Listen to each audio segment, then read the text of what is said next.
Fala pessoal, tudo beleza? Começando aqui mais um Impacto Geopolítico, nossa 31ª edição do Impacto Geopolítico.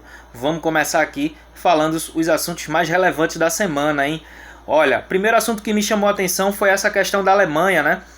Para vocês já sabem, eu noticiei no mês retrasado, aqui mesmo no Impacto Geopolítico, que ocorreram eleições na Alemanha e pela primeira vez o partido de Angela Merkel poderia não ter o primeiro-ministro, né? Poderia não ter um chanceler, poderia não governar o país, né? O partido de Angela Merkel, que é o CDU, Partido Cristão da Alemanha.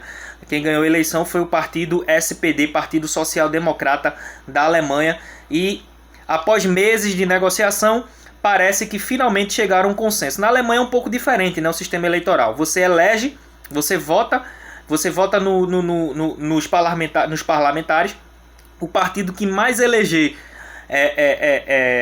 deputados, enfim, a Câmara, o partido que mais tiver composição na Câmara Federal da Alemanha, vai ser o partido que poderá governar o país e poderá indicar o primeiro-ministro mediante negociação com os partidos que ficaram em segundo e terceiro lugar, né? Quem ganhou a eleição foi o Partido Social Democrata, foi o partido que mais elegeu deputados. Depois veio o Partido Verde, Partido Liberal e em seguida o Partido Cristão de Angela Merkel, e depois as minorias como o Partido Nazista, né, os partidos mais conservadores. Ainda existem partidos nazistas na Alemanha que flertam ainda com o nazismo, né? Apesar de ser proibido lá símbolos nazistas, a ideologia ainda permeia principalmente no meio político. Enfim, mas vamos ao que interessa. Coalizão semáforo. Após semanas, social-democratas, verdes e liberais chegam a um consenso para formar um governo na Alemanha. A gente está chamando isso o governo na Alemanha, mas sempre a maioria das vezes é um governo de coalizão, porque sempre quem compõe o governo são partidos de ideologia diferente, né? Você vê o Partido Social Democrata, que é um partido que tem uma ideologia mais reformistas, voltadas para a centro-esquerda.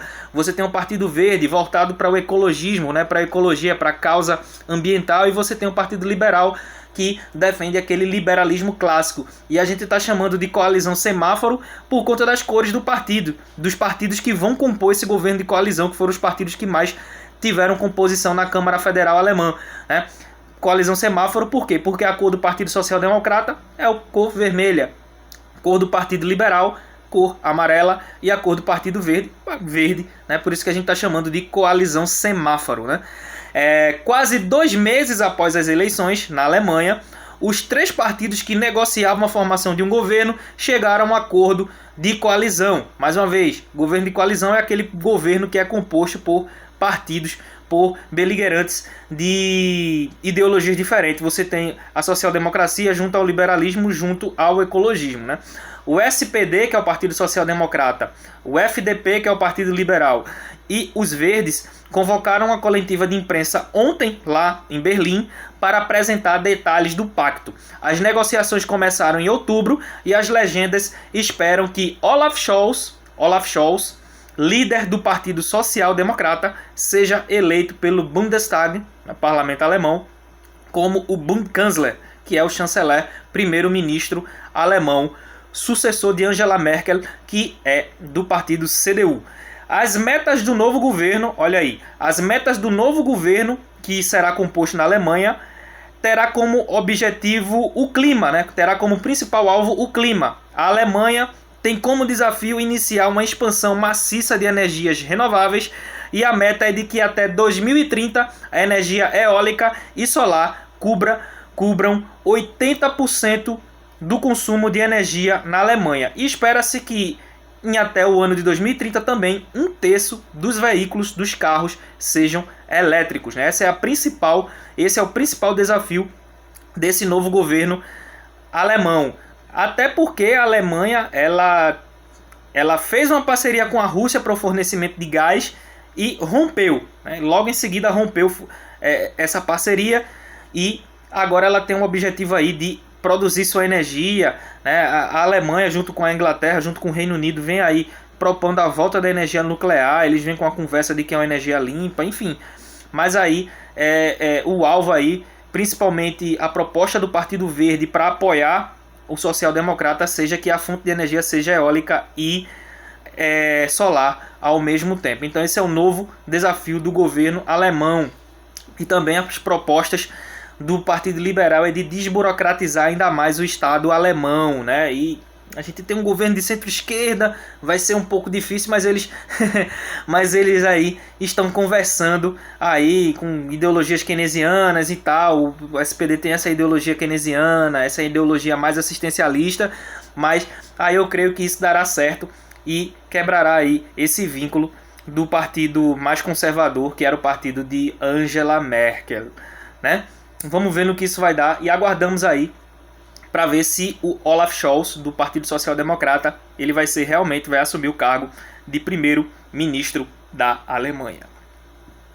Vamos mudar de assunto, vamos falar de simulações de guerra. O que é que tem aí? O que é que isso aí tem a ver? O que é que eu tenho para falar sobre isso? Simulações de guerra. Simulações de guerra que alimentam especulação sobre o ataque de Israel ao Irã. Pois é, a mídia vem noticiando pouco sobre isso, mas eu procurei me aprofundar e trouxe aqui uma notinha para vocês. Na medida que o programa nuclear do Irã avança, alguns acreditam que Israel está ficando sem opções para contê-lo, né? Israel, ali no Oriente Médio, é a principal nação que quer o cancelamento desse programa nuclear do Irã.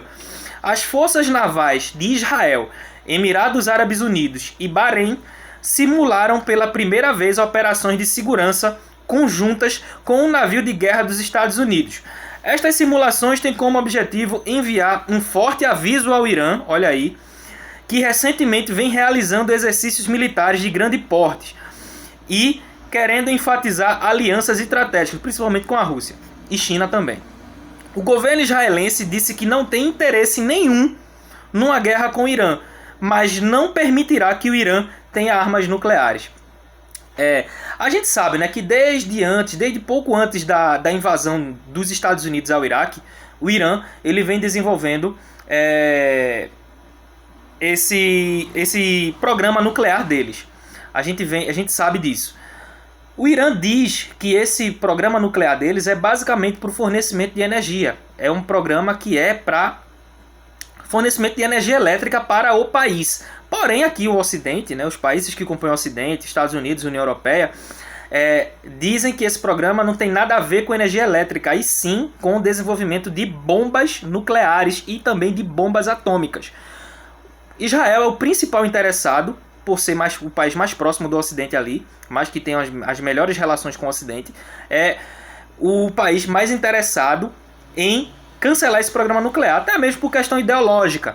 A gente sabe que Israel não flerta muito bem com o xiismo, não flerta muito bem com nenhuma vertente do islamismo, e principalmente aí com o xiismo, que vem aí, que tem uma influência muito grande lá no Líbano, né, seu país fronteiriço lá com o Hezbollah, que é financiado pelo Irã.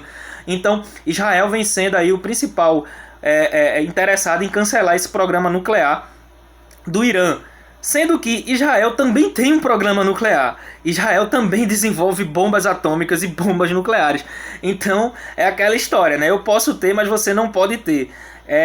Fica difícil, fica complicado essa questão aí armamentista entre esses dois países. E esse exercício nuclear vem aí gerando aí um aviso para que o Irã tome cuidado com o que vem fazendo, né? O Irã vem fazendo exercícios militares muito próximos ao Bahrein.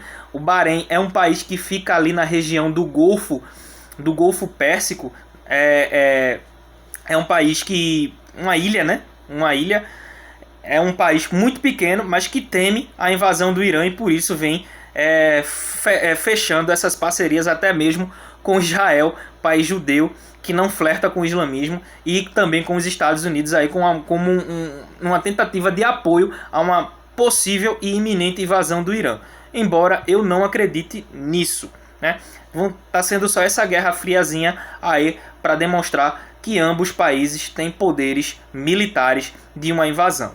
O que preocupa mesmo é esse programa nuclear do Irã. O Irã não se mostra ser um país confiável, mas eles garantem que todo esse investimento em programas nucleares são apenas para geração de energia elétrica. Vamos falar de mais tensão? Pois no início dessa semana, né, no final da semana passada, início dessa, dessa semana, vem ocorrendo tensões entre Rússia e Ucrânia, mais tensões ainda. Eu até pontuei sobre isso nos meus stories aqui no Instagram, né? Mas vamos lá, vamos ver o que é que está ocorrendo. Tensão Rússia e Ucrânia. Há dias, a Rússia começou a deslocar um número significativo de tropas e equipamentos militares para a fronteira com a Ucrânia. Estados Unidos e União Europeia alertam que a Rússia pode atacar no inverno, né? Teoricamente, o inverno europeu já iniciou e a União Europeia, junto com os Estados Unidos, com o Ocidente, vem alertando aí para essa para essa aí possível invasão russa em cima da Ucrânia. Kiev e Moscou, né? Kiev, capital da Ucrânia, e Moscou, capital da Rússia, estão tecnicamente em guerra há 7 anos, desde que a Rússia invadiu e anexou a Crimeia, o território da Crimeia. Inclusive tem vídeo falando sobre a anexação da Crimeia por parte da Rússia aqui no meu YouTube, canal Professor Felipe Wagner, no Jornada de Geopolítica. Basta vocês entrarem procurarem meu YouTube, que lá tem vídeo falando sobre essa questão da Crimeia. Possivelmente eu posso deixar nos stories o link para vocês entenderem melhor sobre o que está por trás dessa questão da anexação da Crimeia por parte da Rússia, né? Então, essa guerra entre Rússia e Ucrânia já está ocorrendo desde 2014, né? Enquanto o mundo estava com os olhos voltados aqui para a Copa do Mundo de Futebol aqui no Brasil, em 2014, a Rússia estava invadindo a Crimeia e anexando esse território, incorporando esse território à Rússia. Então, porém, a Ucrânia não esboçou nenhuma reação militar contra isso, apenas reações diplomáticas pedindo para que a Rússia não fizesse isso, e Putin, presidente russo, não ouviu e mesmo assim anexou, não tendo resistência por parte da Ucrânia. Bem, os Estados Unidos podem ajudar a Ucrânia fornecendo mísseis e helicópteros militares mediante essa possível invasão russa. Isso foi o que eu pontuei nos meus stories aqui do Instagram, né? Que os Estados Unidos está interessado em ajudar a Ucrânia em enviar mísseis e helicópteros. O presidente francês, o presidente da França, o Emmanuel Macron, né, falando em francês, conversou com o presidente russo, o Vladimir Putin, para manifestar que defenderá a Ucrânia, defenderá a soberania ucraniana caso haja invasão russa. A Alemanha disse que haverá graves consequências à Rússia caso essa invasão aconteça, caso a Rússia invada a Ucrânia. Bem, tá nessa guerra fria, tá nesse meio termo, a gente não sabe de nada. Eu particularmente não acredito que a tensão é grande, que as ameaças são iminentes, porém não acredito numa invasão. Eu acredito que a Rússia ainda não queira comprar essa briga para ela, porque os aliados da Ucrânia são aliados fortes, tem Estados Unidos como aliado, tem a União Europeia como aliada, e eu creio que a Rússia não comprará essa briga de graça, pelo menos agora. Pelo menos não nesse momento, a Rússia não invadirá, não acredito que haverá uma invasão russa à Ucrânia, acredito que vai ser só essa guerra fria mesmo, né? Mas eu soube que também que nas semanas que passaram houve um alarme ucraniano soou porque um tanque de guerra russo se aproximou muito da fronteira, quase adentrando o território ucraniano, né? E as forças armadas ucranianas ficaram em alerta mediante ao deslocamento desse tanque de guerra, mas esse tanque, apesar de chegar muito próximo à fronteira, não chegou a invadir de fato de jure o território ucraniano. Mas fiquemos alertas, apesar de eu não acreditar que haverá essa invasão. Bem, galera, esse aqui foi mais um Impacto Geopolítico, nossa 31ª edição. Espero que vocês tenham gostado e curtido. Muito obrigado pela audiência de vocês, a você que chegou até aqui. Muito obrigado pelo apoio, porque sem vocês eu não estaria aqui exalando e explanando todo esse conhecimento, né? Vocês aprendem comigo e eu aprendo com vocês também. Muito obrigado pela audiência. Valeu, galera. Falou. Até a próxima quarta-feira, se Deus quiser. Muito obrigado, pessoal.